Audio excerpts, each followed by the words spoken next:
So I just finished my first day at celebrity rehab. I think it went well.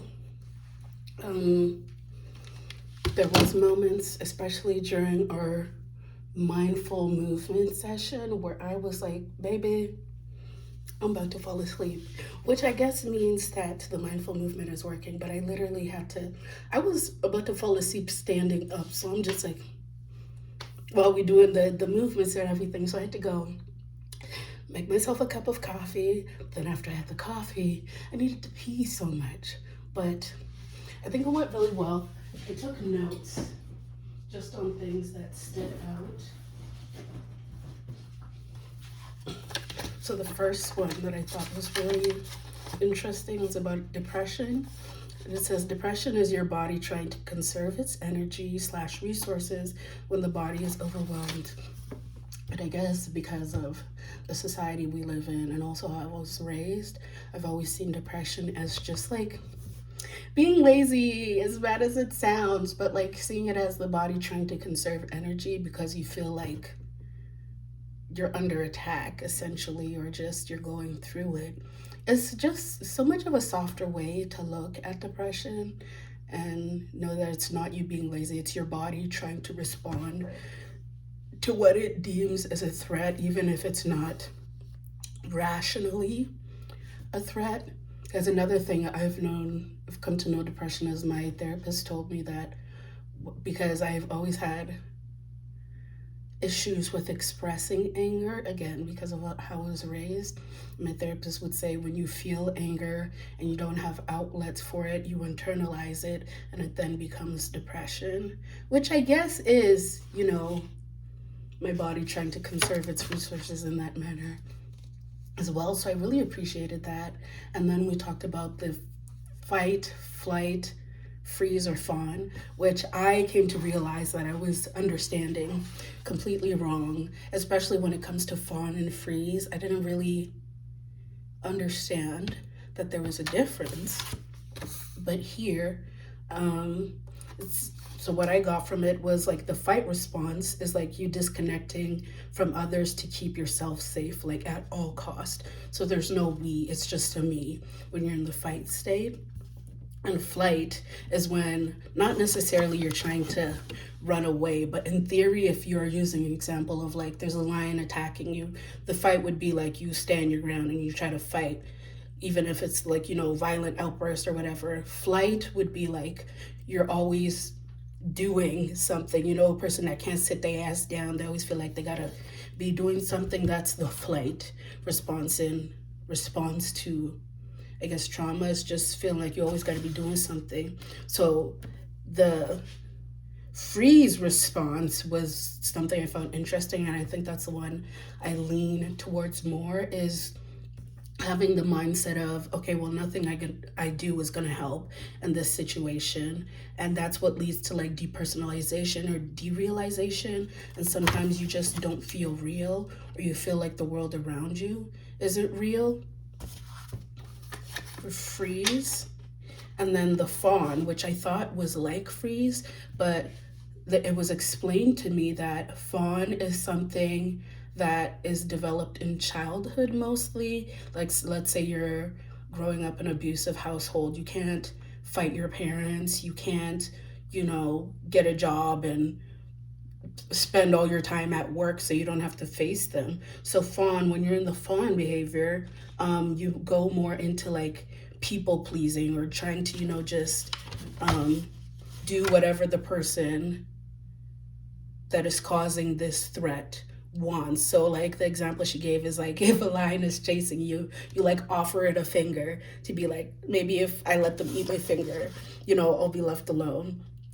And one thing that's interesting about that is that for this is the least studied reaction, fawn, because when they were doing these studies, like back in the day, they would only use test subjects that were like white men with power, that had access to universities that would do these kind of studies. And I feel like fawn response is like, what was the thing that I wrote? It's like depending on others to do I fucking put it into words? Depending on things outside of yourself or like others to make the situation better rather than yourself, because you don't feel like you have any power to do that. And she also mentioned that like marginalized communities, it's more common for them to fawn. I feel like a good example of that is like when it comes coons, okay? Coons are fawns, really, because, you know, they're in a system of like racism and oppression and all of that. And based on like history and, you know, how genetics and DNA, it's easier for you to like people please to the white man, you know, tap dance instead of, you know, fighting. So you have more of a fawn response. So that is something that I was very interested in when it comes to speaking. And some of my goals for this week, because we were asked to set goals, one of my goals is decreasing shame spirals. So like I feel like when I feel ashamed about something, I tend to hyper focus on it instead of seeing it from a place of, oh, I'm human and this thing happened, I had a human reaction. I'll be like, you stupid bitch, why did you do that? Why did you react like that? You're killing the vibes with your emotion. And I feel like it's really hard when you're someone that's very outwardly emotional.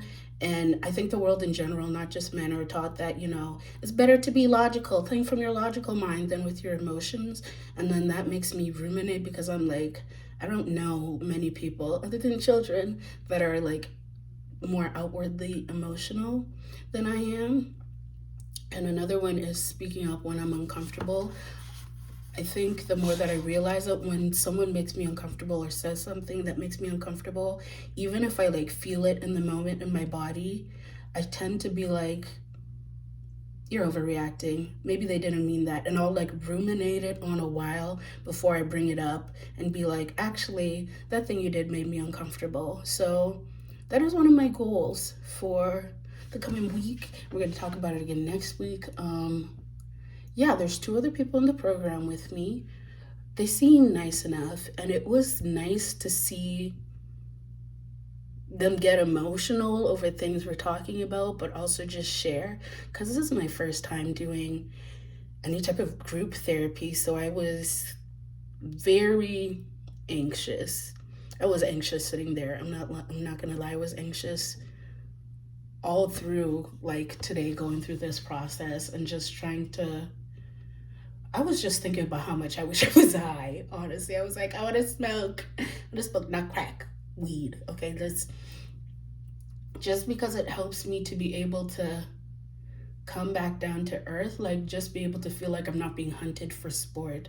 And then we watched this video about like this research about mindfulness and thinking mindfully, where they like took these mice that were in like and put them in a very comfortable, cozy environment where they had food, you know, their house, all the necessities and everything. And then they took them out of that environment and they put them in a chaotic environment that, you know, was just like turbulent and the opposite of what they came from, for like a couple of weeks. And then when they put them back in that cozy environment, it wasn't like they just went back to feeling, you know, safe and everything, because the amygdala had like grown. And so just because you're in a safe environment after coming out of like a chaotic one, it doesn't mean automatically that your brain is going to be like, oh, okay, I'm safe now, which is something that I've been struggling with, and something that I know the people in my life that know me don't mean to,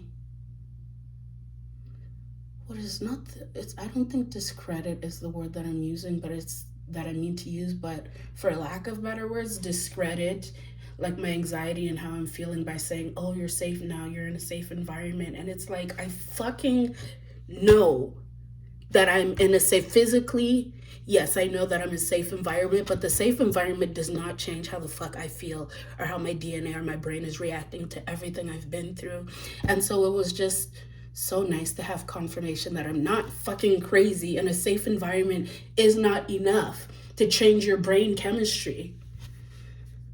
I got so riled up about that one, because that is really, and I know that the people who do say that, they just like lack the understanding of what it really means to have that imbalance between mind and body. And so it's easy to think that just changing the environment or being in a safer environment. Oh, you have people around you that love you now. And it's like, thank you. My amygdala is still like this, like a, what do you call it? When the butthole just bang.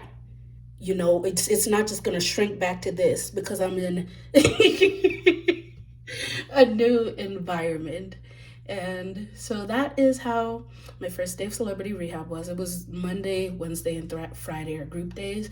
Tomorrow it's going to be one-on-one therapy, which I'm not excited about because I know we're going to start by doing my trauma timeline.